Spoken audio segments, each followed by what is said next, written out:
And here it is, ladies and gentlemen. The bottle that I downed because of my stupid ass rule about my Royal Rumble drinking game, about killing a bottle for one of 4 rules. And one of them actually fucking happened.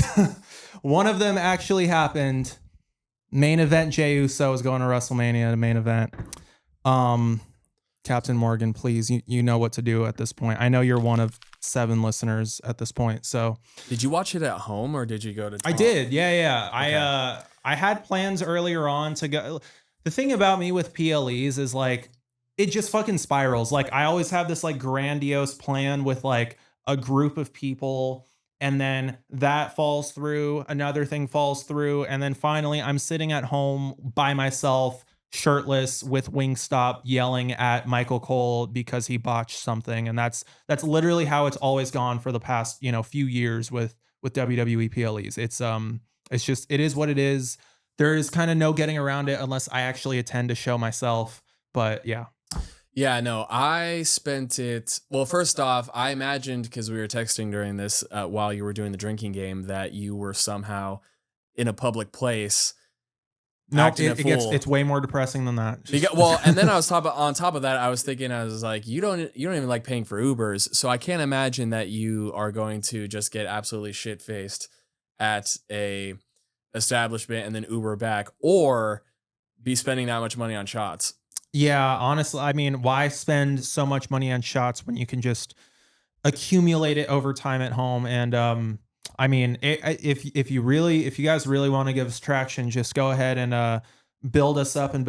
And one of these days, I'll just give you a rundown of my bar card at home of all of the things it has to offer, because even though it's not related to any of the things that we talk about here at all, there was a lot to choose from. I ended up killing down Captain Morgan because I'm 16 apparently.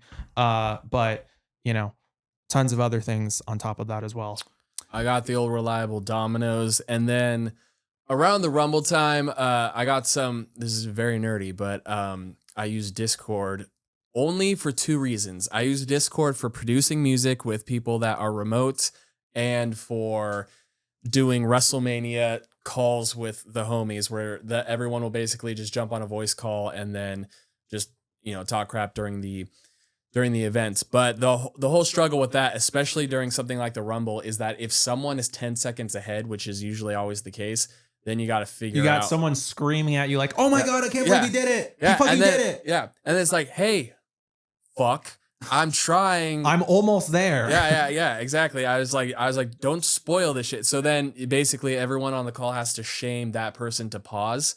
So that way we catch up. And then that person that was originally ahead is now behind, and it becomes a whole thing. Yeah. So anyways, we got it sorted and everything. And then, we did the event, and yeah, it went over pretty well, I think. Can you believe that there were 4 matches on that thing, and it was 4.5 goddamn hours? Yeah, see, that was the other thing, is I was thinking, because there was some sort of UFC thing that was happening, but I didn't realize it was in Saudi Arabia. So like the time it was different, right?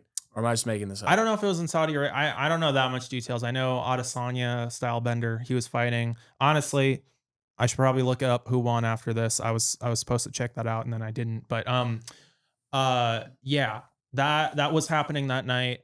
But it still blows me away that like WWE, they literally are taking, you could say a quality over quantity approach, or you could just say they're really just like stretching out how much they can squeeze out, how little they can squeeze out in that, such a crazy amount of time. I remember at WrestleMania 39, I was blown away by like it being a 4-hour show, but only 6 matches. And I was like, this is insane. Like, a few years back, it would be like 10 or 11, maybe just like a few hours, like an hour longer than this or something. But, well, yeah. And I mean, I don't know where in this podcast we actually like discuss the Rumble.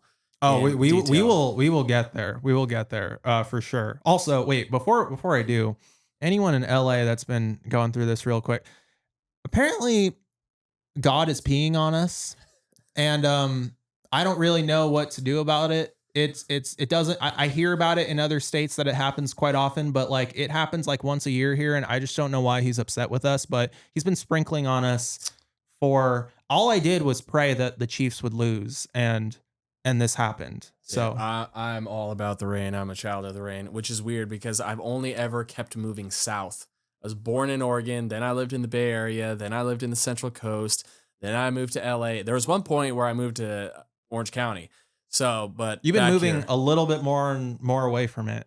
Exactly. And it's like, I was in the perfect spot to begin with in the Pacific Northwest if for that kind of rain, but then now I decide to live among the desert people. But we have finally gotten rain after all the stuff that's happened in the last month. And when I think about it, obviously it doesn't rain here a lot, but it's raining and it's February. And I'm sure I will have many stories about this, but I like to go backpacking when I can every 2 years. Europe is my favorite continent. I'm saying it. And actually, I don't even think it's that unpopular to say like right now. But I love going to Europe. My stepdad is immigrant from Italy and a chef, so we grew up with like I don't know, I don't want to say it was an Italian upbringing because we weren't living in Italy. It was very much like you still grew up in the States, but because he was a chef and because English was his fifth language and he was so enamored and like in in his own Italian culture, we just grew up with a lot of that stuff. That's why I like to say I'm a hipster when it comes to like Nutella and all that. Oh, 'Cause absolutely. I was eating that shit when I was like 5 years old in the 90s, and now it's. I remember it had a big, like it had like a sriracha moment or whatever in 2012 or something like that, where everyone all of a sudden is, eating Nutella or covering themselves in Nutella for vines and all that stuff. It's like the band Fun. You remember Fun when they Oh were killing yeah, it for a year, and then they just yep. everyone Yeah, it yeah, just wasn't a thing anymore. yeah. Walk the moon or whatever. Walk the Moon. Shout out. Yeah. Wait. Fuck. AWOL Nation. And, Yeah. all So all them, but all them shits. one of those bands had to win, and it was Imagine Dragons. So, They're but still here. God damn it. but I can get down with some. Get down with some things. Radioactive. Why not? But yeah, so where I'm going with this is I've been to Europe a few times, backpacking on my own, just trying to do it for as cheap as possible. And yes, it is possible to travel cheap. Anyone that says that it's not, and look, if you have a job that doesn't let you leave, totally understand that. If you are in a position where you got kids, totally understand that. But traveling, and I know it's an unpopular opinion, if you really suffer, like if you allow yourself to suffer while traveling, you could do it for cheap. For instance, when I first went backpacking in Europe, I got a round trip flight from LA to Italy for $400, which is, I think, pretty insane. Then from there, I just slept in like the cheapest hostels I could find. I ate at like 7-Elevens and like little street vendors and all that stuff. And the only souvenirs that I bought were patches, and I did free walking tours. So I'm not gonna say, it's definitely a privilege to be able to travel and go out and do that stuff. But there's definitely ways to hustle it and make it cheaper. It doesn't have to be this huge $10,000 trip. See, I'm way more bougie than that. I need my fridge magnets. I'm not about my patches. I need my fridge magnets, and I'm trying to recreate planet Earth on my fridge. Yeah, see, I wish I got into something like that way ahead of time, because now I have to retroactively, because I collect like the flag patches because they're just that's another thing. I don't take any luggage that isn't just the free carry-on bag to Europe, and I'll go there for like 3 or 4 weeks just with that one carry-on bag. Have you ever tried to take dirt from another country? Yeah, see, they don't fuck with that. Like, so one time I've tried doing that, and especially because we haven't even talked about this, but I'm so obsessed with just pirates in general. I thought it was sand. Trying to take sand from anywhere is tough. Now, you can maybe get away with like sprinkling sand into your shit and just, hoping that it's like, oh, I was at the beach or whatever. But they're not very keen on the whole like taking little bottles of sand and everything. So I've relegated myself to the patches. But here's the thing, I didn't start that until my second trip. So now there's countries that I have to retroactively go back and get patches or get like flag patches from. Because here's the thing, even though we know that all of them are all made in China and all that other stuff, they're all coming from the same spot. It doesn't count if you, or at least in my rules, it doesn't count unless you got it in the country. So even though I've been to Italy, I don't have an Italian flag patch. which the way I was raised, that's a whole other thing. That's a crime that I have all these other countries and not Italy. But as I digress. Yeah. It doesn't count. I can't go on eBay and buy a flag patch from Italy and I don't know if you break the rules with your magnets or not. I have to like keep it in one certain destination, but also I'm trying not to go ahead and make it too fucking uh too broad of a place. Like me and my girlfriend, we stopped in Wyoming, and I mean, I want anyone here to just name one popular thing in Wyoming. Like you probably have to take a second unless you live by there.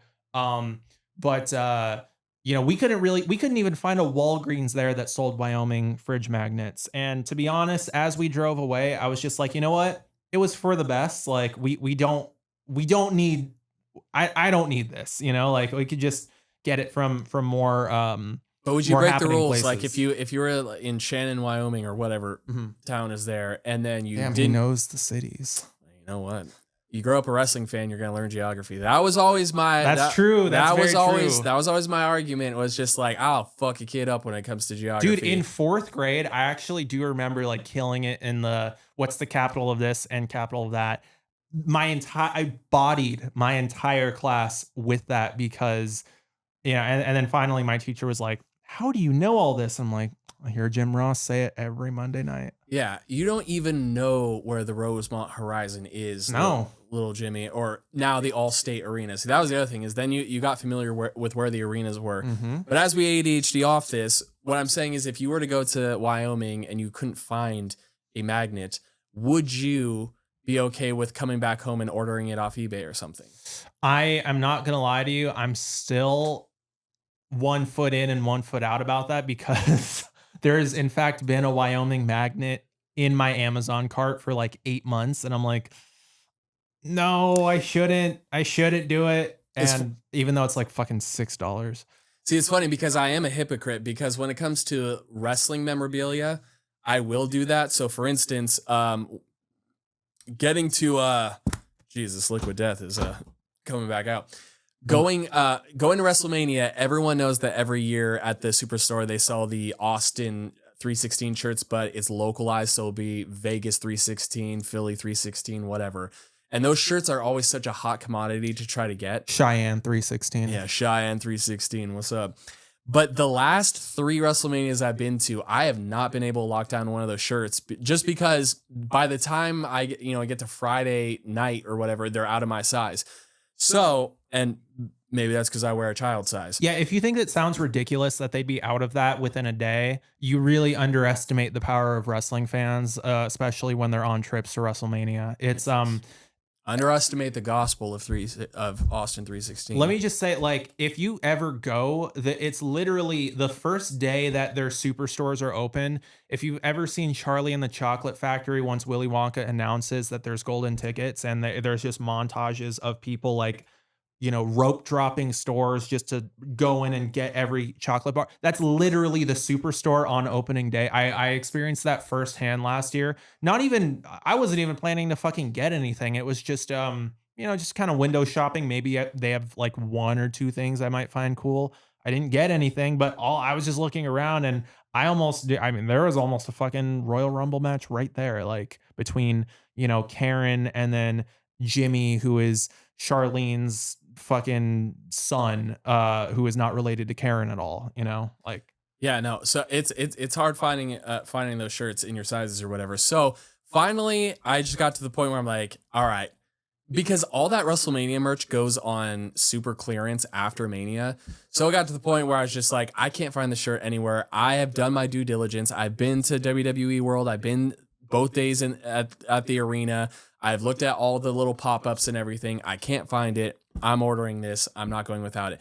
Also today, believe it or not, I bought my first retro wrestling shirt. Which one was it? So I decided that I'm going to have a little bit, this whole thing is going to be a wrestling corner at some point. And the first event that I ever went to was SummerSlam 2001.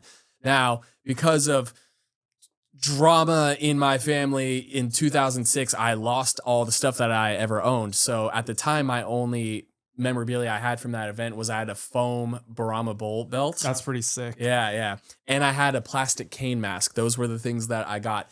But then I ended up with nothing. So while getting back into wrestling figures and all that stuff, I was just on eBay and I was looking around, and there's this Undertaker. I saw someone put together this really cool little display where what they do is they take a VHS tape, like an old WWF VHS tape, and then they'll take like a wrestling figure from whatever they were wearing in that event. So like Shawn Michaels from the D-Generation X pay-per-view, and then they'll have him in his attire in figure form standing next to the VHS. And I was like, that's pretty cool. And I was thinking, I was like, I could do that with SummerSlam 2001, the first ever event that I went to, because that's on VHS and there's an Undertaker ringside collectibles exclusive of him from that pay-per-view. I'm like, all right, like maybe I'll try to put that together. While I was looking for VHS tapes though, I saw that they had someone was selling like the vintage 2001 SummerSlam pay-per-view shirt. Mm. And because I wear size small, which is probably a size too small for me, even though like I am a little skinny fuck, but I like it. I like it nice and tight. So I never see vintage shirts in that size. I always see them in like XLs or whatever the But case the thing is. is, vintage shirts in XL are basically a medium today with how much that they've shrunken over time. That's just That's a good something to point. consider. That's a good point. Well, I learned that the brand that used to make stuff for WWF, one of them was called like Shockaware or something like that. I don't know if that sounds familiar, but they tend to make their shirts oversized anyways. We'll see when it comes in, but basically I found a vintage legit SummerSlam 2001 shirt for $40 on eBay, and then I'm 99% it's legitimate. I did hella research to like compare it to actual legitimate shirts, and I think it's just one of those thrift shops that's on eBay that they don't specialize in wrestling stuff. So I don't even know if they knew the worth of it or not. And honestly, it could just be worth $40. It's not like a 97 316 shirt. So They probably just didn't know the worth. I remember Yeah. I went into a thrift shop in Burbank like a few years back. It was I found a co-headline shirt of the first ever Good Charlotte Newfound Glory tour for like $6. I bought it, didn't really fit into it because like I said, it just shrinks over time. And I resold it for like 70. Like yeah, that's actually at the Goodwill I got a few years ago an NSYNC Pop Odyssey tour or whatever from 2001 that was like in perfect condition, has like the glitter all over it and everything. Same thing, it was like $5-6. But I've been on the hunt for a vintage NSYNC shirt. Believe it or not, I don't know what it is. Like it's just there's this one in particular. I got to look it up, but it's fucking sick, and I want it. my favorite thing to do, actually, now that I think about it, this wasn't a few years ago. This is probably in like 2011 or 12. But my favorite thing to do is when you're a teenager, you like to think you're all edgelord and all that stuff. And so what I used to Still do, am. yeah, still am. What I used to do is I used to wear that NSYNC shirt to like local hardcore shows or whatever. That would be my thing, because like everyone fucking hates NSYNC, but I love NSYNC. So fuck them. So like so I used to just wear the NSYNC shirt everywhere just so I could literally just look like a poser. But It's crazy that ethos has kind of become kind of a thing where it's like you can literally you show up to a metal show or something and there's like at least 4 or 5 people wearing in sync Backstreet Boys, something like that. Or before you're about to hear like the heaviest shit you've ever heard in your fucking life, they'll play like I Want It That Way on the speakers or Yeah. something. well, it's funny because what I just like to think like I'm not like other metalheads. But no, did you ever play? I'm not a huge gamer, but Brutal Legend. I no. Okay, well, Brutal Legend, obviously, like way back when, is this game where Jack Black is kind of the main character or a version of him. And the whole thing starts with him as a roadie, and then he's roading for this modern band, and it's basically a very, like, they're super heavy, dun, dun, dun, dun, dun, and then they go into some super, like, big pop chorus, and then him and the other roadie are basically like, oh, like, music isn't like what it was, right? But it's so funny because that was so popular to hate on, even back in 2009 when that game came out. But now that's the formula for almost every big modern metal act. Dude, I've heard this in like so many different examples of this. If someone is hated beyond belief or a thing is hated beyond belief, all you have to do is stand your ground for a decade and people immediately switch. Insane Clown Posse, fucking Nickelback, Creed, Limp Limp Bizkit. Bizkit, Korn. Like, I So if you're listening, remember, Imagine if Dragons, you're you will listening, have. Machine Gun Kelly, if you're listening, Logan Paul, like, I know you got that the camera got so many middle fingers on Sunday when he walked out. It was insane. By 2035, this sounds crazy to everyone, and to be honest, even including me, by 2035, Logan Paul will probably be respected. I know that sounds insane and like, what are you talking about? But like, it's just it's a fact of life. That is how it give MGK 5, 6 more years. Probably not going to be there's going to be very, very little hate for him because he stood his ground for at least the time that he is shot up, all the way to where he is now. So, um, Yeah, my point of view too is always you can you can hate someone, you cannot like someone, strongly dislike someone, but the second you kind of go after their talent, I feel is a little bit of a straw man's argument in certain like the thing is people can be pricks or whatever, but still be popular or still be talented. So someone like Logan Paul, regardless of what you think of him, and obviously neither of us know him, so uh, he's undoubtedly really talented in the ring. And did did anyone think he was going to be in the final three?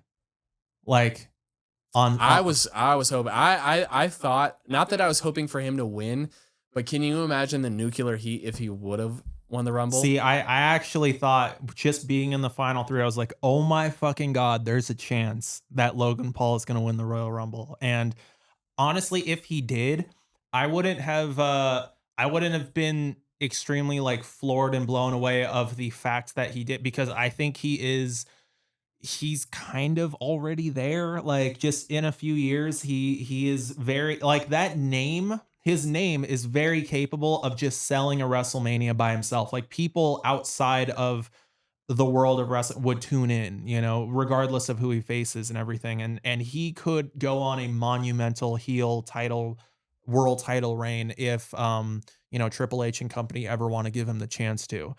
But You know what's weird to think is, and we compare wrestling and music a lot. Music is obviously very subjective, right? So there could be musicians out there that are super talented, but people think that their songs suck or whatever. In wrestling, though, there are, like, for instance, Logan Paul. How many people that are actually really knowledgeable wrestling fans? How many people can actually say he sucks in the ring? Because it's clear that he doesn't, and it's almost like factual. Like it's almost not a matter of taste. dude, you put him in there with like a lower mid carder. Logan Paul's probably out wrestling them. Put him in there with Otis. Just 15 minutes. Like, he'll make Otis look like Otis can't wrestle. You know what I mean? Like, it's just he does have some god tier talent that it's crazy. I mean, obviously, the money and all of these things that kind of push and strive those things into having a more successful, being able to just go to a professional gym and train for this, getting in the room with the right people, moving your way into the performance center, having all of these things definitely boost that a little bit, which I know you and I have talked about, just Oh like yeah, in ad for general, with bam. like all the Nepo baby musicians and stuff do have a place in the scene right now, that are like their relative is a high end person in the scene or in the music industry. It's like, yes, you are talented, but don't you absolutely had the resources to make you talented. Like, and Yeah, see, that's the thing that a lot of people think is sometimes they'll be like, "Oh my gosh, there's so many actors in that family, or there's so many wrestlers in that family." Well, it's like, yeah, that's the most straightforward path for them to go down because their parents or their uncle or whatever is already in this, and so they have a straight shot to go in there. I do not believe for 1 second that just because your parent was a musician or an actor that you are just given some sort of God-given talent and everything.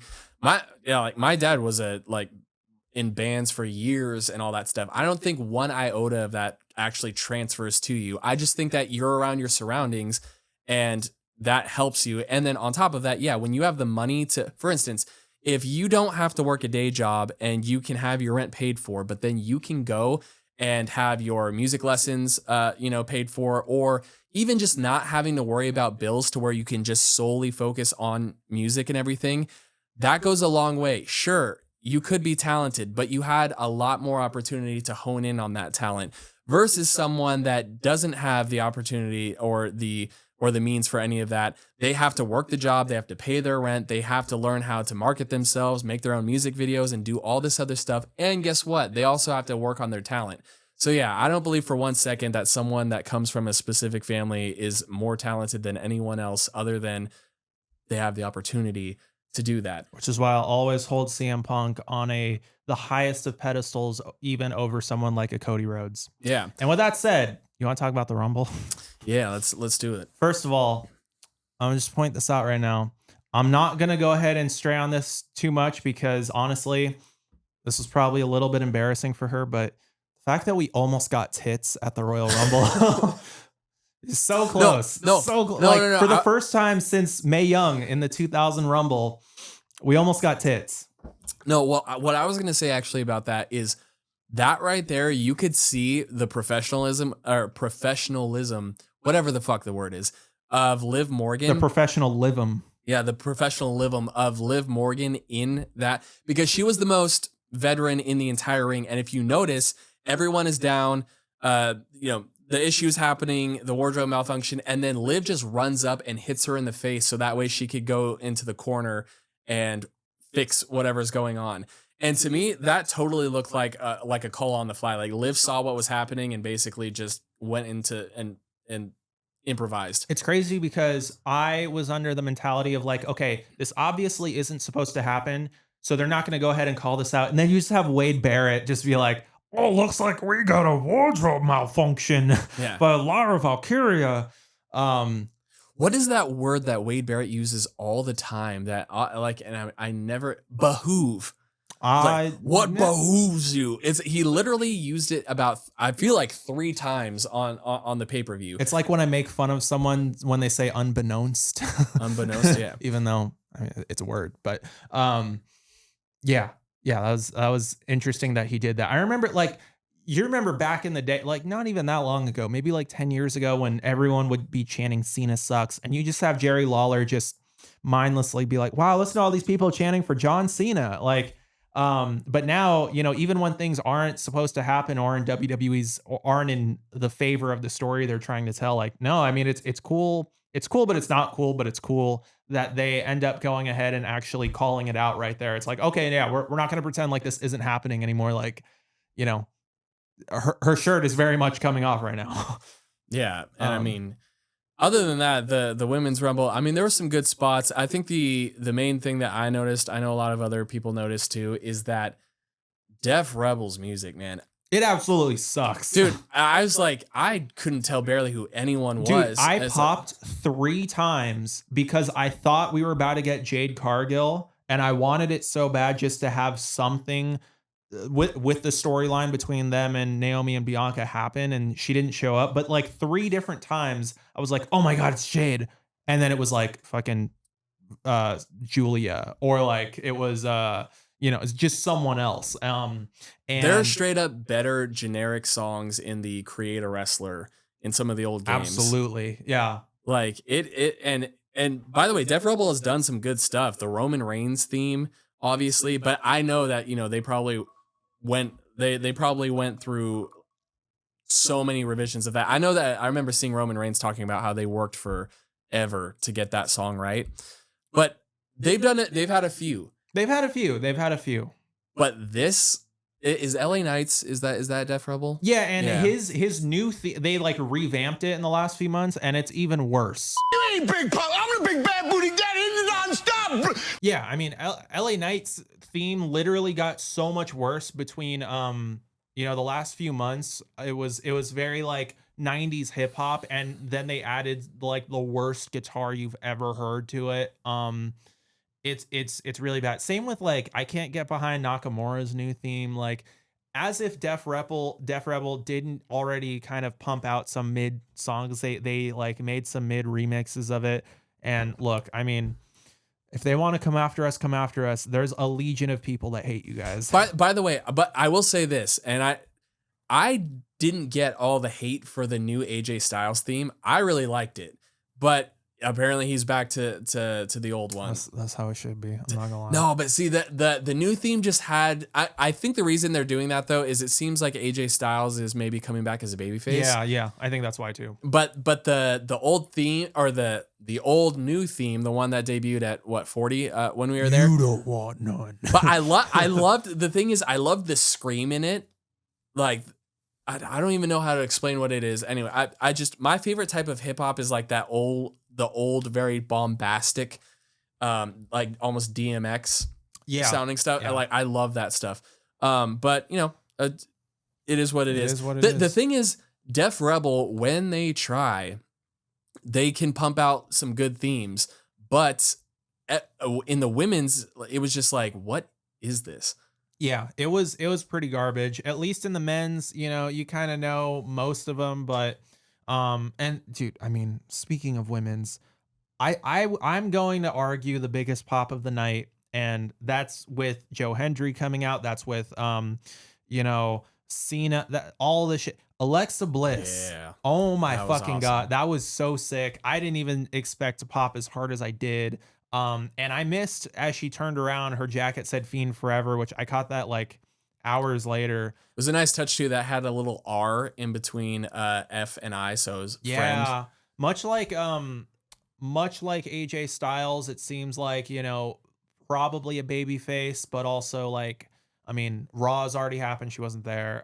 Same with Nikki Bella. Like, you know, it's kind of tough to say like how involved they're going to be. I'm sure they'll be around, but I think Nikki Bella was like, "Oh, Cena's having his last year. I gotta be there." they should have swapped her spot and Alexa's spot because I mean, Nikki Bella at 30 was just beyond like I was just like, all right, fine, whatever. But I know a lot of people that were either waiting on Becky. I know there were like some fucking idiots that were like, if AJ is not coming out, this is gonna be the worst Rumble ever. And like, obviously that didn't happen. What was the last good 30 entrant though? I feel like it's been somewhat underwhelming, and not to be, you know, negative Nancy's, but I mean, not gonna lie, I was kind of hyped on Liv last year because it was her first. She was, you know, she came back from like a DUI and all that.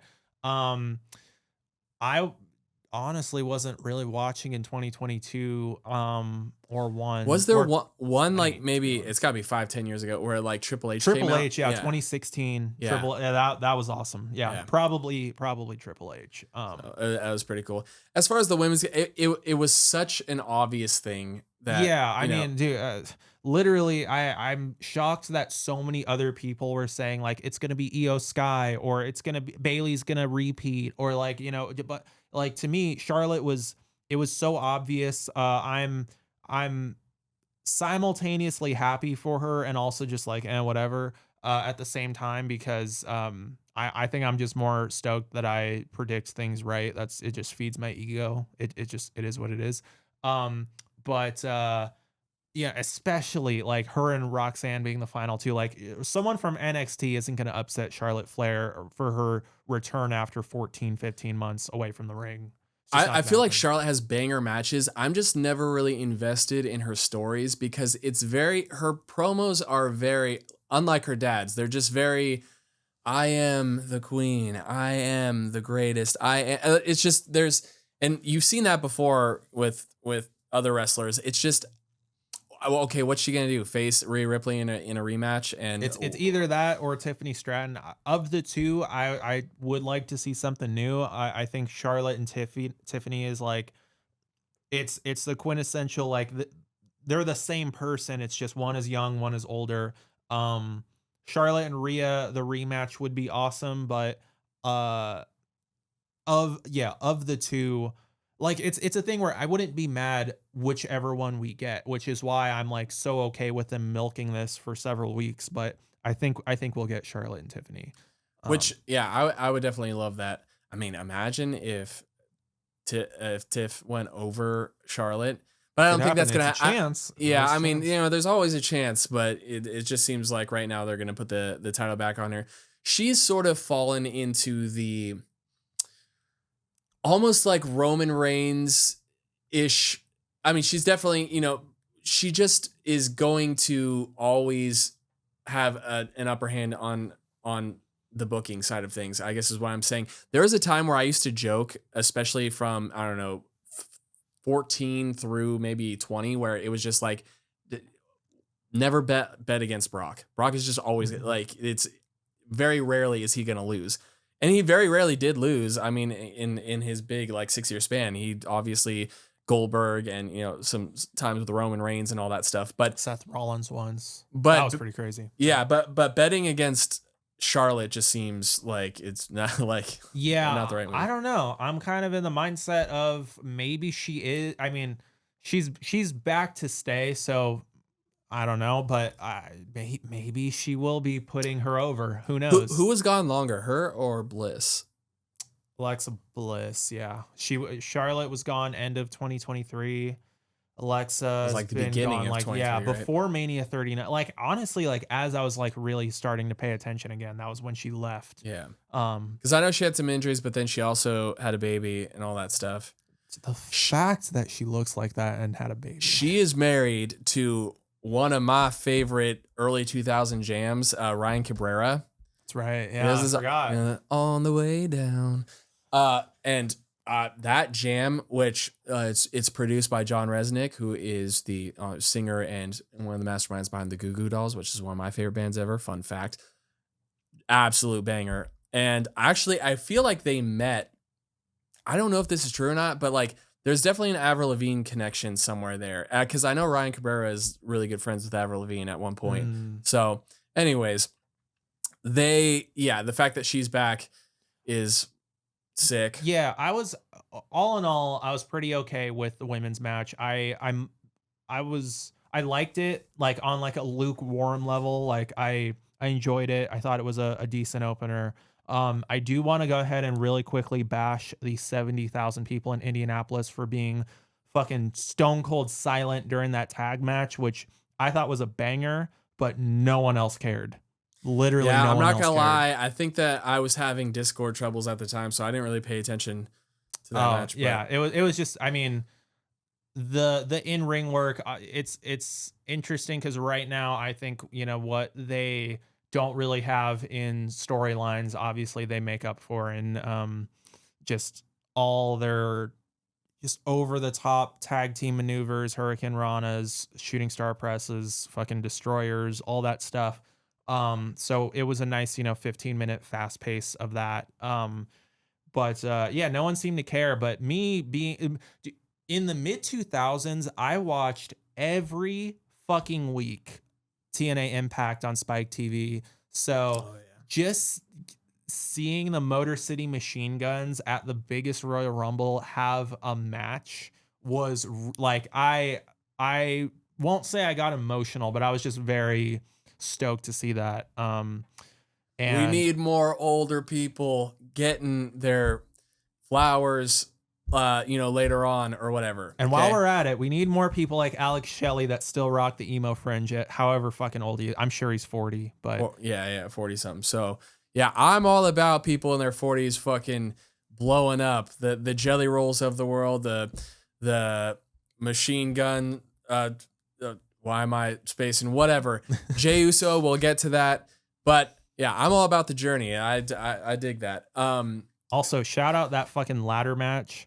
They beat the fucking shit out of each other. I walked into that match with no expectations. I actually was expecting it to be the most forgettable ass thing, just kind of keeping Cody safe for Mania and not really doing anything too over the top. No, they absolutely just. I mean, Cody basically killed Kevin Owens, and Dude, Cody almost died once or twice. Yeah, that Alabama Slam at the end was so.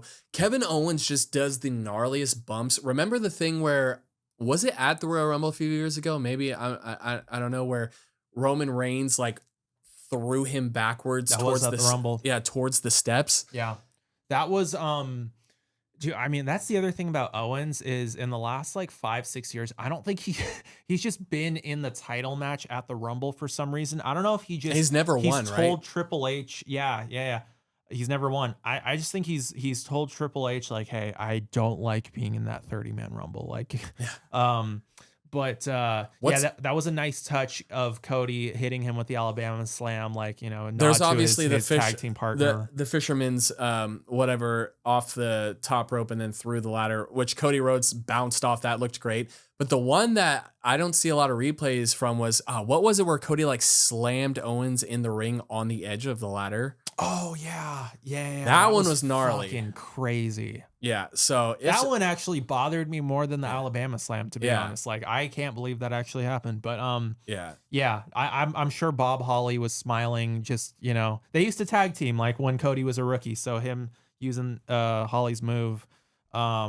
Yeah, that, and finish then the match also, was I mean, awesome. correct me if I'm wrong, there were no tables in the match, right? There were no tables. I think that was a nice little emphasis of like, no, this is not a TLC match. This is a ladder match. Yeah. But also, yeah. By the way, sorry, this is totally gonna drop the Vault channel on YouTube is the greatest thing WWE has done on YouTube in forever. It's just the amount of footage, it is like a dream job. And like I'm a curator for my day job, and being able to like that situation where you get to just sift through all the footage that WWE has ever filmed and put stuff together for YouTube. Talk about that's what a sick gig. But they put out a new thing with the Hardy Boys, sort of a retrospective. And I know I'm getting off the Rumble topic, but real quick, it got me thinking because you brought up TLC.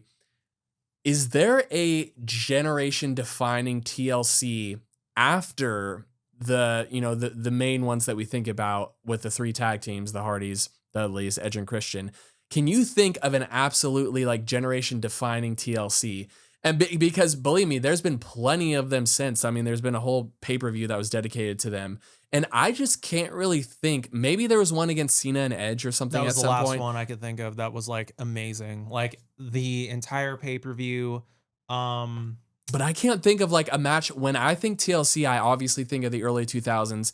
Yeah, the Edge and Cena one sticks out a little bit, but anything in the 2010s and on, I can't think of a memorable TLC match. I feel like there's one and it's just grazing over me, but yeah, I mean, there's a reason why that pay-per-view just isn't a thing anymore. Like Yeah, and I mean, but here's the thing. Unlike Hell in a Cell, which has definitely gotten better, I mean, we saw one of the best Hell in a Cells of all time this year with CM Punk and Drew. So you can definitely do it, but it has to be the right story. I think under this era, the TLC stuff, the ladder matches, the Hell in a Cells, they're way more capable of really satisfying fans. And to be honest, like, yes, putting people's bodies a little bit more at stake than in the 2010s. But in the 2010s, there wasn't a whole lot of in-ring stuff that really blew people away. But yeah. I don't remember if the Hardys versus Eminem was a TLC or not, or if it was just a ladder match. You know what? I think that one was gnarly. The one where Joey Mercury broke Yeah. his face. Yeah. Yeah. I think there were more teams than that. There was like London and Kendrick was in that. Maybe if I remember correctly, the Mexicools, remember them? Yeah, that was a pretty crazy one. Yeah. Fucking Joey Mercury wore a mask for like 3 months after that. Yeah, but back to the Rumble. Yeah, back to the Rumble. Another thing that was fresh off of my my drinking game, entrance 1 and 2 were Rey Mysterio and Penta. So that was really cool to see that. Right after that, I mean, they did throw in some other like luchadors. They threw in Andrade. They threw in Santos Escobar. Look, I'm gonna sound like a hater here.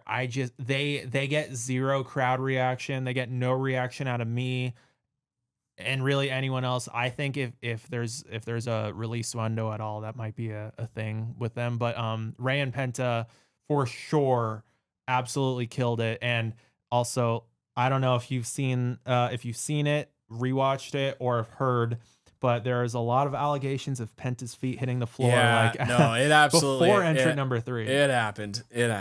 And you know what? And Penta's, you give him a few passes, he's still getting used to the ropes, literally learning the ropes. I think the camera angle was just angled like good enough to where you can kind of fight them. I'm not saying I'm sure it did happen. I'm sure His feet hit the floor. There's fishy things with the Rumble all over the place. How many people have not actually really been eliminated from the Rumble? The Curtis Axels and everything, and you can let it slide. Dude. My girlfriend pointed out one day. I had the 2023 Rumble on, maybe 4. I don't remember. Rey Mysterio did, like, he was in it, but like he didn't make it to the ring, and she was like, "No, he's still there. Like, it's 2025. He's still in the Rumble." Or when Becky Lynch like showed up, to enter the Rumble and I think win, right? Yeah. Like, what is this where wrestlers could just come in and be like, yeah, I'm taking that spot. What is this where who approved this? Who approved this? And also, why Tozawa he missed the Rumble this year because of literally just a knock on the back of his head via Carmelo Hayes. And that was it. Obviously, everyone's talking about how IShowSpeed literally died. Oh my god! But one of the best. But before that, even just Hayes that was it, and he goes down. Do you think Braun Breaker is just so used to spearing, people that have experience with this and are a bit bulkier, that he just did his normal thing, but because IShowSpeed is so tiny? Perhaps. He's literally a fourth of his size. Like, it was insane to see that. And honestly, you could probably say that the same thing about when Randy Orton RKO'd him last year and just went for it. That man was trying to break that announce table, but he's so small that it just didn't happen. But What's funny is he's building a Hall of Fame induction right now just by his bumps. He is. The thing though is crazy is, and you have to get over this at some point, but I didn't realize how young he was. He has to be one of the youngest people to ever enter the Royal Rumble. Born in 2005. He's 20. Yeah. Or I think he just turned 20, or he's 19. He's about to turn. He's born in 2005, and I think he just turned 20. Yeah. Yeah. Insane. He very well might be the youngest person to ever enter the Royal Rumble, which is insane. Crazy. I don't know if Hornswoggle's ever been in the Rumble, but he has. Hornswoggle debuted when he was like 18 or 19, so they're pretty close. Close. So there is that. But by the way, total dark horse. Mm-hmm. I feel like Hornswoggle is gonna be inducted a lot sooner than we think. I think so too. He just signed a Legends deal, by the way, so I don't know if that. And we need to have a major talk about the Hall of Fame at some point, but I have to say this now because I don't know. They're gonna start announcing stuff sooner or later. My guess for the women's induction this year, I want it to be Victoria. I think it's gonna be Mickie James. Yeah, that sounds about right because they're starting to do a show with her and everything. Yeah. She's on stuff that's outside of regular. Her husband's WWE the general manager of SmackDown, right? There you go, yeah. So like there's and it's about time. She was involved in a lot of stuff. So yeah. By the time also like after IShowSpeed ended up he got carted out. If you watch stuff on his YouTube page, go check out just him. Before he enters the Rumble, he's literally bullshitting backstage with like everyone, like the New Day, the Miz, Charlotte, even Cena at one point. It's really entertaining, and the video ends right before Triple H calls him out to enter the Rumble. But right after that happened, I remember watching it and feeling really bad. I was like, oh no, Michael Cole is his voice is slowly going away. Like as 12, 13 were coming out, I was like, no, you still have like 17 or 18 more entrants. And I'm sure there's like so much more moments that are about to happen. And then by the time the Rumble ended, like this poor man it was worse than when JR would always lose his voice. Like Cole losing his voice is just, it's bad. But also, yeah. When JR would lose his voice, it'd be mainly because of Triple H. Oh, Triple H, you son of a bitch! God help you! I hate you, Triple. I hate you, Helmsley. Damn you! Yeah. Damn his soul! Damn his soul to the depths of hell. And King's like, oh, come on, JR. It's not very nice. Puppies. Yeah. Joe Hendry showed up. That out of everything that happened, that was the one that I was hoping for. I just really didn't think it was going to, and it did. The interaction with Roman and the spear. The that fact was cool. that Joe Hendry and Roman Reigns. Did he get eliminated by Roman? Yes, he did. Okay, so that's fair. I wish out of everything though, he lasted a little bit longer. It would have been cool to see him with like Cena and Punk. Yeah, that was the bit, and especially knowing that he's such a big Cena mark, like that's Yeah. and I know that that's the bit. He just did a podcast with Ariel Helwani, and it's so good. And he talks about how all of his success is basically just manifesting, and he believes without a shadow of a doubt that he's gonna face Cena this year. Which imagine Cena showing up to TNA. Oh, I just came in my pants a little. I need that to happen. I want to see a TNA star wrestle Cena at one point. Like Cena in TNA, I mean, it's very doable now. I'm sure, has Cena ever appeared in NXT? See, he show up once, like He might have. not too long ago. Yeah, he might have. We need that with TNA now that there's a relationship. But yeah, that was awesome. Just him being in the Rumble, and then yeah, Jacob Fatu. He didn't last as long as I thought, but honestly, I was very disappointed that they literally just shook off the fact that he literally murdered Braun Strowman on screen like a week ago. And here comes Braun in the ring, and he throws him out. I like that. I like that they gave it back to Braun. That like so they built that a little bit longer. I don't know if that's something that's going to go to Mania, but I like seeing wrestlers return the favor, and the fact that Braun made, or not made Fatu. Fatu is already just super over, but really did that favor and let him get absolutely destroyed. I don't know if you caught this, but he actually dropped some fuck bombs after he was like, "You trying to fucking kill me?" And the camera was catching, or camera was catching some of it. Well, and on top of that, it's like with Fatu, how do you get him out of the Rumble realistically when he just has been able to, dude, this makes me so bad want to buy an Xbox just to get the new 2K game because I don't play video games that much, but to be able to be Fatu and just like if you had a super main eventer throw him out, like you could, that's probably a justifiable thing to do, but at the same time that probably does stir up rumors of like, oh, that's a feud, right? That's Mania right there. I am curious if they are going to put Braun in the elimination chamber with like a Fatu or something like that. That'd be interesting. I'm gonna predict no, just because I feel like they already have. I mean, there's so many. There's so many people that are like leagues in terms of like the cards above Braun right now. What's your time on this right now? I'm just curious. I got like almost Jesus of Suburbia. Little, it started a few minutes ago. Okay, for those of us that don't have all of the track listing or like the. Probably like 7 minutes. I'm gonna do that one. I'm gonna pull up American Idiot and see if you can guess the lengths of every song by the second. Yeah, I think that's a good quiz to everyone watching. But yeah, as far as the Rumble, because what I really want to touch on is the schmoz. Oh yeah.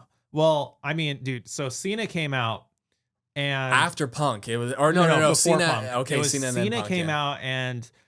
I got emotional. And he definitely made it like he made everyone get just the way that he came out, towel over his face, looked down, pointed at the camera. He was talking to me and me only, and then he stormed down to the ring, threw out Braun Strowman, threw out Finn Balor, and then stare down with Roman. Punk came out, stare down. By the way, that back-to-back reminded me. Remember when the first or second, whatever it was, Triple H versus Undertaker at WrestleMania, where Undertaker returns on Raw, and then before he can even say anything, Triple H's music hits. That was so sick. Yeah, those back-to-back megastars, so Cena and then Punk right after, so sick. Yeah, and then Seth. I mean, that you literally in that moment, it was the most equivalent thing to having like Batman versus Superman versus Iron Man versus Spider-Man, like all in one. That's what that was right there. And it was a moment.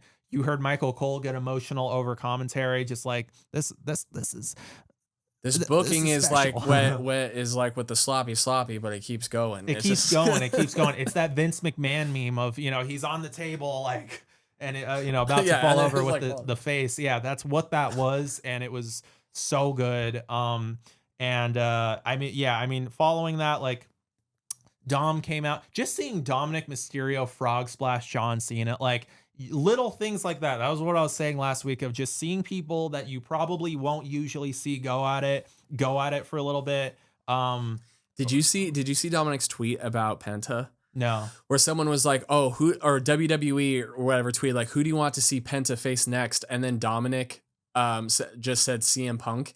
And then it turns out that the context there's a clip of when CM Punk faced Penta and there was a major botch, like where CM Punk falls off the turnbuckle and causes Penta to fall off. And it's just like, Dom is so subtly like good. There's a few heels in the WWE that are just ultra mega trolls on social media. Dom, Drew, and Bronson Reed are like the gods of that. But yeah, I mean, who really would have thought it was Jey Uso at the end of the day? Like, yeah, so good. I want all of the trolls, because if you go in the comment sections, they're saying the most out of pocket things. I want you guys to keep going, because please just lower the prices of WrestleMania. Like just hate on Jey Uso so we can find an easier route to go to WrestleMania, so that tickets won't be so damn expensive. That book, it was so good. Like Jey Uso winning and throwing out Cena. This is why wrestling fans are the worst. And I've said this. They're horrible. I've said this before. People. Like when we decided to do this podcast, my one thing is like, I don't want to be a hater podcast because there's so many of those out there. And you know, it's one thing to critique something, but to be an absolute hater about things, they will never be satisfied. If Cena won, it would have been like, oh god, that was too fucking predictable. Yeah, you should have gave it to someone, you know, younger. You should have gave it to someone with a newer opportunity. Like there would have been no. Same thing if CM Punk would have won. No one would have been happy either way. But the fact that Jey Uso, who, all right, let's be real, he wasn't an absolute dark horse. He's obviously super over, but he was one of maybe 8 people. Yeah, that was very probably like the 8th choice. Yeah, that was very, you know, between Rollins and Cena and CM Punk and all these different people and everything, even the Logan Pauls, he was up there. But I don't think anyone thought like he was actually going to pull it off, especially after losing, you know, on Saturday night's main event. So decidedly, I put him on my fucking drinking game that he would win, just because I didn't think he would actually do it.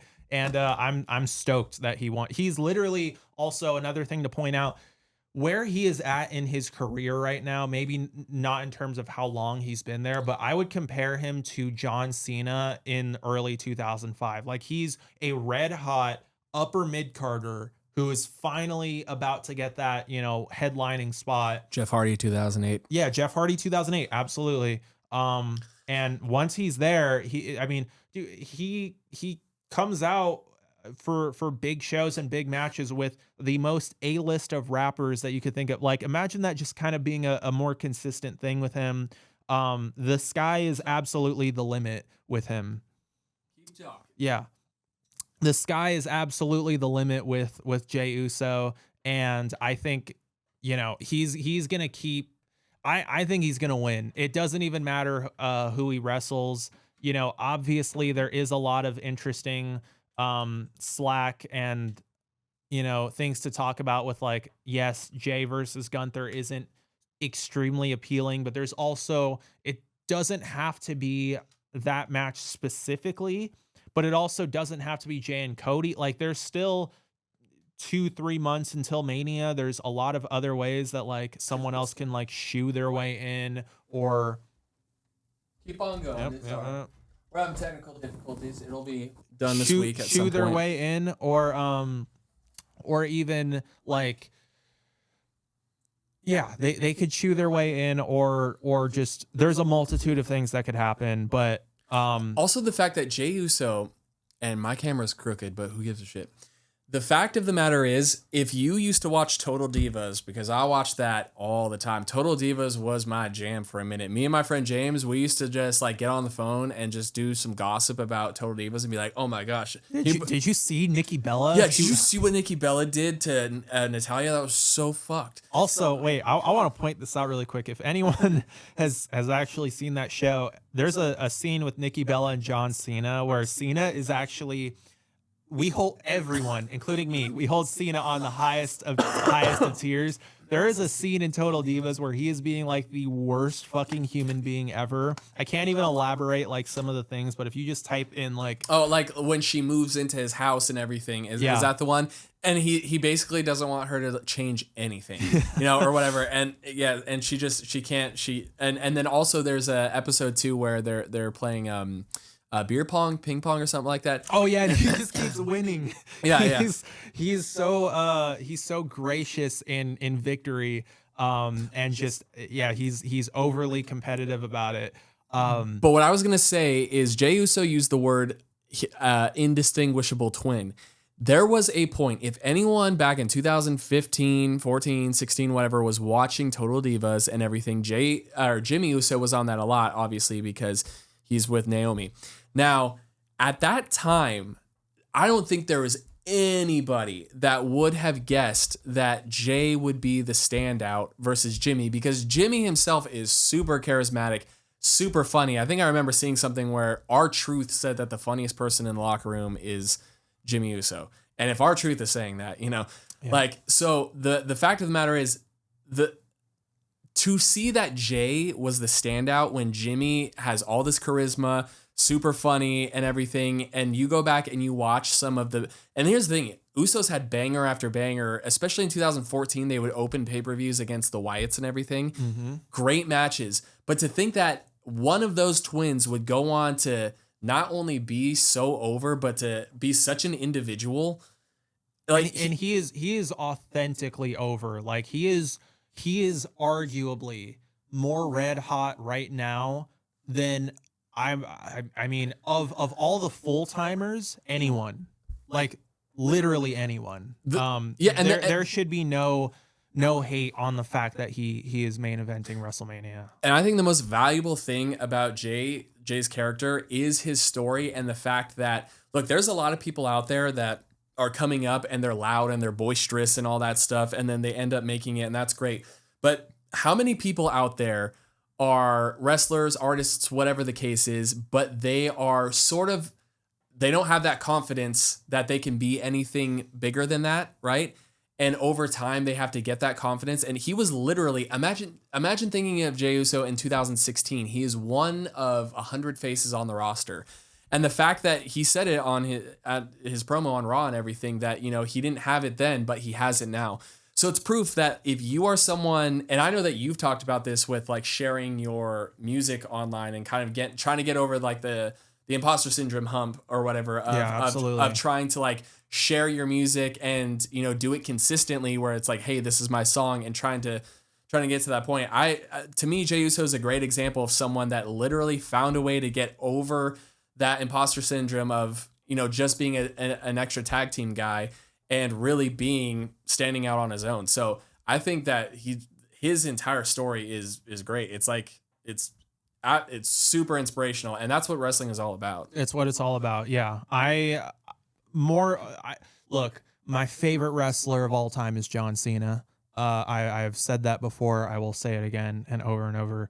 I think I'm most excited at Mania to see Jay hoist that belt up, more so than really anything else that we even might get at this point. Yeah. And, hopefully, obviously, that just imagine that the crowd, I think they said this on Busted Open the other day, but the fact that, Bully Ray said, are you really going to take that opportunity or like rob the opportunity of Jay, like the people doing the YEET thing at the end of the night and all that? That's paraphrasing. I know he didn't exactly say that, but yeah, like it's such a moment there. It's a thing because you could have him lose like Cody did, but at the very least, Cody, there was a lot more meat for him to chase and to go through. Jay has literally been doing that his whole career in WWE. So if you don't pull this on Jay now, then you kind of end up in the LA Knight situation, which I love LA Knight, and he was the hottest thing maybe a year and a half ago, something like that, a year ago. And a half, yeah. And LA Knight still is in a massively better place. I think he's still probably one of the top 10, wrestlers in the company and everything. But there was definitely a point where you could have pulled the trigger and had him win the Money in the Bank or something like that and had him go further with it. And right now it's weird because there is a time to strike, and if you don't strike at the right time, you could lose that momentum. Remember how crazy over Braun Strowman was in 2018? I do. Get these hands and everything. Obviously Zack Ryder, Matt Cardona. Zack Ryder, they waited a little too long with him. Honestly, I wasn't watching during this time. I kind of remember Matt Riddle being very red hot. I wasn't during my time of watching. Fandango just returning, that just happened. But, it's just there are definitely moments where you need to strike, and it's not impossible for it to come back around. But definitely the moment with Jay, right, is now. And speaking of that, and I know this is a longer episode than usual, but I think we should talk about the schmoz of the CM Punk getting eliminated. Well, CM Punk eliminating both Seth and Roman, and then him getting eliminated. Because I don't know about you, but what the fuck do they do? There's three people that I feel very sad for. Well, not I feel a little bad for them right now in the WWE. One is Corey Graves because he's just fizzled into NXT and now he's not getting his PLEs anymore. Jimmy Uso, just because I'm sure he's happy and everything, but like, there's got to be a little bit of a kind of a sting there. And now Drew McIntyre, because he is like a shoe-in for something at Mania with, a colossal match with these guys. And now it's not to say that he won't be involved, but like to get so prematurely eliminated and not even around during that point when like he did have beef with Roman going into this match, when he already had, colossal heat with CM Punk, and Seth and all this. And, he's nowhere, near this. I kind of wish he was around during that, even though that didn't happen. But yeah, it is a lot. It's very tough to say with these three instances, where do you go with them? Like, if they go fatal 4-way, that's only been done one time before. And it's interesting, but in a way though, it's odd because Cody Rhodes doesn't really have a blood feud with any of them except for, okay, so no, that's not true. He did feud with Seth and with Roman. Him and CM Punk just seem more like competitors than anything. But the CM Punk and Roman don't have a whole lot of history, but CM Punk and Seth do. So Seth and Roman have. So Seth is obviously the tie-in here that's tying everything together. I feel like, it sucks, but you think it's just gonna be a grudge match between? I think it will be a grudge multi-man match. I think with Cody, it's if I had to make a prediction right now, which is way different than last week, I think, I think we'll get the star match with him and Cena. And I think everyone else, it sucks about Punk not getting his Mania main event again. And you know what? Who knows? Maybe it will still happen, and more people will go ahead and be upset that Cena's not, getting that world title match. But there's a lot of different ways it could go. I think it's probably going to be something related to Punk, Seth, Roman, and then maybe Drew, although there is right now a little rumor that it's going to be Drew and Damian, which isn't the end of the world, but it's definitely, I think, in terms of what Drew has been doing for the last year, honestly, it's maybe just a little bit of a downgrade. And what about and then there's the favor, right? Mm-hmm. So it's just, how does this, now I love the idea of a Cody Cena marquee match. I also love the idea of Cena going over. And oh God, and imagine that going into Money in the Bank, and there is the eventual, I have to manifest it every podcast about CM Punk and Cena just taking it back to Money in the Bank. I think a lot of people want it, and at this point, I don't see how you don't do that, but I'm not the guy in charge. I'm not writing the stuff down. It is just odd though that Punk is, because they keep positioning him in a place of like, I'm winning the Rumble 2 years in a row. I'm getting the title. I'm doing this. And then he doesn't end up there. So I'm just curious what the booking is going to be. And if they're not in this, here's the thing. Did you see the press conference with Cena where he kind of had a bit of a dark promo where he was just like, he's like, my focus now is absolutely the 17 title. And he's like, sort of, I deserve it. I'm putting myself in this match and everything. Yeah. And not really a heel promo, but more just like, I'm taking things seriously. So I could see him winning. But also, I still wouldn't outrule CM Punk winning. So it's kind of a thing where it's like, WWE, we're in this time right now where they are literally teasing us with option A, option B, option C, option D, option E. They're throwing all of these possibilities literally on live TV for us to kind of talk about and play with. But, obviously not all of those things can happen. So it does, while that's cool and exciting, it also, and intriguing, it like makes for a lot of frustrating instances when those things don't end up happening, because, we'll find out what the the two Mania main events, the two male Mania main events are probably in a month, but there's no way that both of them can include John Cena and CM Punk going into Mania. Yeah, I mean, it's a great time once again to be fair. The best time is when you can't really predict what's going to happen, which it's kind of frustrating if you've been watching wrestling forever because you always want to think right? Yeah, and it's just the truth is that's just not the case right now. And Triple H was just like, just sit back and let us cook, let's do our thing. It's like, let Triple H cook, damn it. I'm too impatient. Yeah. Hurry up. Yeah. Wait for I want my elimination chamber right now. There's too much anxiety here. So there's way too much anxiety about especially when you're looking at paying possibly like $400 a night for tickets. Yeah, for my male pageantry. Yeah, exactly. So I want to know, regardless, WrestleMania will be cool no matter what. And don't get me wrong, I love the idea of the blood for like seeing CM Punk and Roman and Seth like all going at it. That was sick. But what it does and what Seth's favor is, and hell, is The Rock even going to be involved in any of this? You know, it's like, is he going to appear at Mania? If I had to predict right now, he's not in a match. But I think there'll be something for him for like 5 minutes at Mania. I don't know what, but yeah. I would be surprised if for the next few years we don't see him there in some way, shape, or form until he actually retires. And when he retires, you would think it would be against Roman Reigns. To be honest, now that they're going to push Jey Uso, who's to say that in 3 or 4 years that may not be a Rock retirement match right there. Yeah, there's a lot of ways to do it, but I feel like The Rock at the very least, during WrestleMania season now, because he's on the board and is so much more involved, that he makes some sort of appearance, maybe not in a match. Yeah. But yeah, it's a good time. It's a good time to be a wrestling fan. It has not been this interesting in, honestly, this might be top tier as far as, I don't know, ever, or at least since Ruthless Aggression, and even then, I feel like we've encapsulated that. Like now, everyone always talks about how the Attitude Era is the greatest era of all time, and there's a lot to live up to there. But you can make a real argument that right now we're sort of entering. Would you say it's right now more interesting than the pivoting of The Rock or of the Cody Rhodes story going into last year? I know that was such a red hot time. Going into that, I know that the payoff into night 2 was awesome, but I would say night 1 wasn't.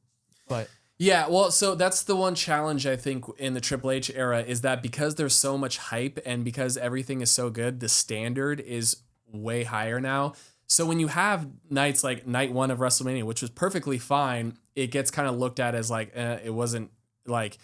People shit on it a lot. People shit on this Rumble a lot, by the way, too. Like not just not just because of the Jimmy win either. They're just like, oh, it's terrible or whatever. It's like it was a good enough pay-per-view. No, I that's funny. I've only seen people shit on the Rumble only because Jay won, but them saying like this is the worst booking. I saw someone with a fucking Punisher profile picture say this was the worst booking in 20 years on WWE. That is.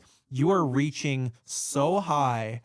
That is I mean, yeah, that's one of the most ridiculous things I've ever heard. The only thing I wish is that, if we're being nitpicky, is that it wasn't a shove the Cena off. It was like a super kick to the back of the head. Sure. And then I can get people being like, oh, like that was a little weird, the ending. Yeah, but like the booking was absolutely fine. And you're just never going to satisfy everyone. There's always going to be haters. And yeah, so in conclusion of this, I think one thing to note is that this Royal Rumble is probably the most divisive Royal Rumble. It's probably one of the most divisive WWE PLEs, if not the most divisive PLE of all time, because I have seen both. Like I called it, and I know there's a little bit of recency bias. I was telling him, I think this might be a top 30 PLE of all time. But you have other people on the other side say this is the worst thing that they've ever seen. Yeah. So, and you get like that with the Rumble, especially because people want their person to win or whatever, and it becomes like a. Yeah. I've never seen again. I'm such a Cena mark, but like people saying that it was horrible because he didn't win is just it's a insane statement to make. So The only good thing about Cena winning is you just get to see all the disappointing. Like when Roman won at 39, because I was on Roman's side. It was sometimes it's gonna sound mean, but sometimes if you're rooting for the heel and the heel wins and you just feed off of that energy in the crowd of everyone else, it's a rare moment for sure. Being so destitute. Dude, that was me at SummerSlam 2013 because I have never rooted against John Cena ever. The main event was Cena Bryan. And Bryan won clean, which in 2013, John Cena putting over someone who was half his size, clean was just unheard of. But he put him over clean. Bryan won.